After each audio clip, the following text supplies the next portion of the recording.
Next, we're going to move into online ads. All right, here is an example of an online ad that we think does fairly well. So you can see it's grayed out, but there was a Google query, and up popped the ad. This was in the #1 position. Now, we actually recommend that you don't aim for #1 all the time. #1's great, right? You love being a #1, but it's expensive. So if you can afford it, great. Top 3, right? So you want to be in the, if you're going to run Google ads, you want to be in the top 3. But what's great about Google ads, and I'm sure this is no breaking news to you, Google ads are very efficient. They've been around for a long time, but there's an intent. Right? So at the moment that the person has the intent to find a solution, you can be right there with an ad. These ads do get clicked on.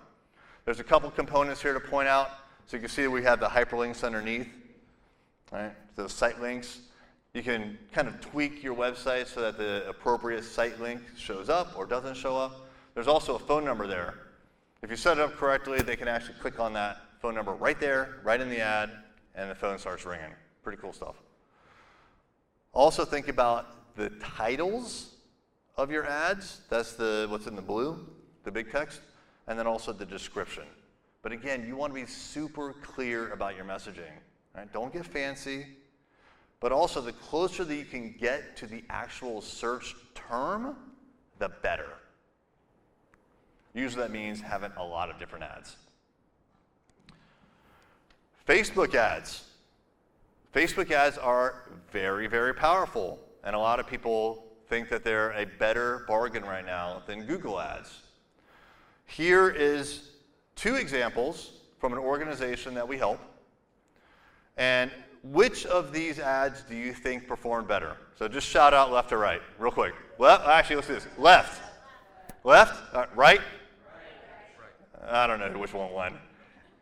The thing is, it doesn't matter, because they both performed well, but only for a period of time. So what we've noticed through ad campaigns like this one and others, when there is creative involved in particular, when there's images or video, is these ads suffer from what's called ad fatigue. And what that means is, and you probably experienced this, TV commercial, radio commercial, print commercial, you probably experienced it in Facebook. You see the same ad over and over again, after a couple of times you ignore it. It's like it doesn't exist. So the one on the left was actually one that we got from a different chapter of this professional organization, and they said, this one does amazing. And we tried it, and they were right. It did amazing. It outperformed all the other ads. We probably had a dozen running at the time. It did great for a while, and then it started to do not so great, and the cost per click went up. And so we decided to create more versions of it. And now the version on the right outperforms the version on the left so much that we turned the best one before we turned it off. So when it comes to things like Facebook advertising, you have to think about ad fatigue and what it costs in time, energy, or money to refresh those ads. You cannot just put an ad in place and forget about it. If you do that, you're going to notice, if you pay attention, your costs go way up and the effectiveness goes way down over time. Something really cool that we can do is what's called retargeting.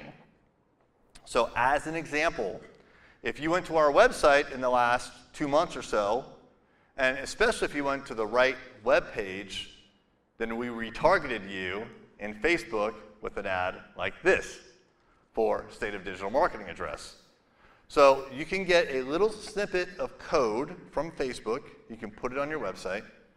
And when someone goes to your website, Facebook puts like a little crumble cookie, right, on that computer.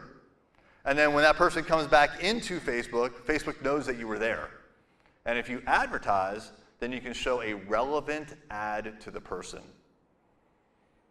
Ideally, it's something that says, you were looking at this product or you were looking at our service and you didn't pull the trigger, and here's what you missed out on, or here's what you're about to miss out on. This has high intent, not quite as high as Google ads, because the person is searching at that moment in Google, but you know that this person is somewhat interested in what you're offering because they went to your website. So retargeting is very powerful. It's money well spent because you already spent money or effort to get them to your website. And you can compound the benefit of all that work by retargeting them.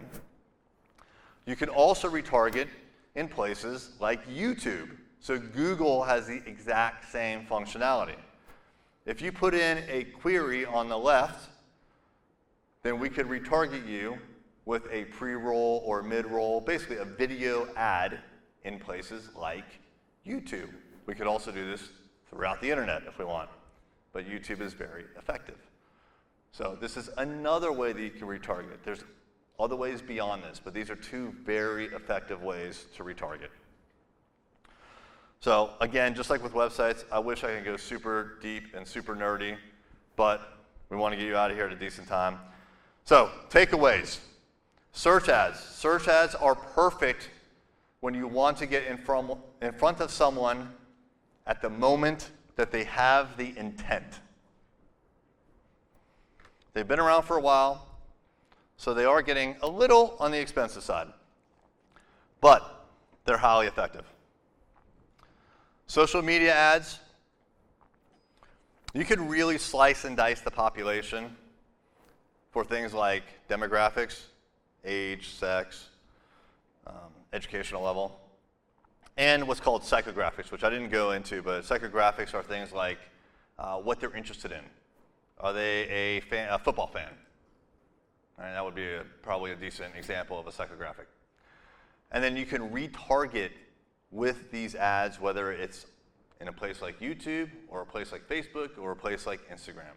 These are all techniques that we recommend very, very highly. This works.